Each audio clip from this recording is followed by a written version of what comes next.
Technician tip number one, if you have a new battery and your old one comes with a lifting strap, you could switch it to your new one as long as it have these slots on the side.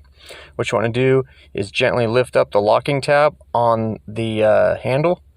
Once you pull it out, and you do it on both sides, all you really need to do is stick it into your new battery. A pick works well to release the locking tab. Just push it straight down. Once it's in, it'll lock in place and you'll be able to lift your battery up, and you could also put it on your next battery when you need to. Technician tip number two. So when you have rotors or drums, there's these little threaded holes on them, and what it is when you're taking your rotor off, you could actually run a bolt down these threads and it'll push the rotor off the hub. If it's ever rusted or being stubborn on you, it'll help push it off the hub. You could do that for the front rotors, and also drums in the rear, they have the same threaded hole.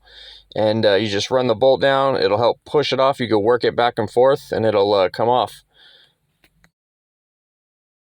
Technician tip number three, if you break a bolt when you're tightening it down, you can get a extraction bit. It's a little kit, or you could buy a bit by itself. These are reverse threaded.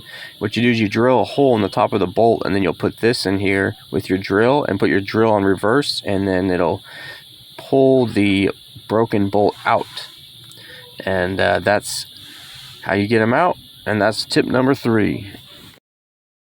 Technician tip number four, if you have a stubborn rotor that doesn't want to come off, maybe it's rusted or it's just been on there for a while, you could put your lug nut on about halfway on, and then if you're going to resurface the rotor or reuse it, take a rubber mallet and then hit it from the back. This way it won't damage the rotor.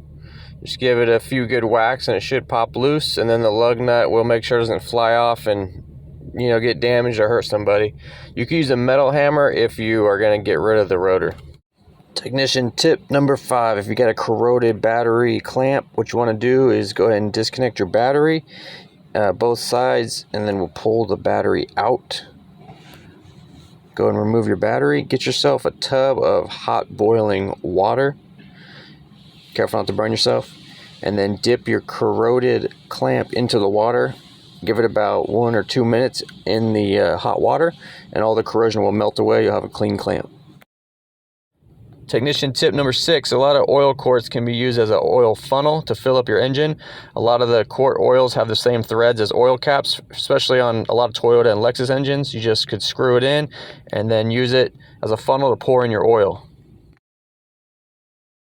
Technician tip number seven, door locks and ignitions can get sticky and dry over time. It's hard to use your key on it. Most people jump to WD-40, which is okay, but there's a better product called Lock Ease. It's made for locks. It's a graphited lock fluid.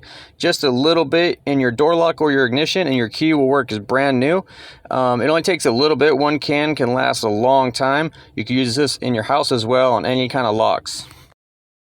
Technician tip number eight, if you have a rear taillight assembly that has water and condensation stuck in it, obviously the best thing to do is buy a whole new housing. However, if you need some extra time or you just want to wait it out, you could drill a tiny hole in the very bottom and it'll act like a vent, and on a sunny day it should dry it all out.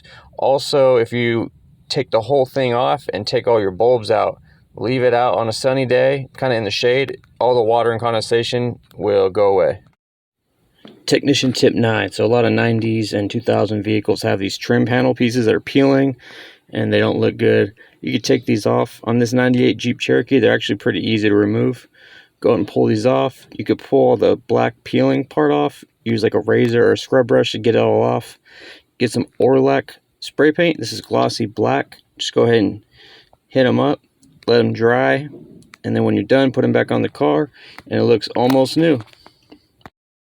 Technician tip number 10. So if you're getting your registration sticker on your license plate, if you live in an area or travel to areas where this might get stolen off your plate, what you want to do is get a razor and then cut kind of like down lines in this, and then you'll do a cross. That way if someone tries to peel your sticker off, it'll just come off in tiny fragments and it won't even be worth their time to try to steal it. There's a little trick that everyone probably knows, but I'm going to put it on the list.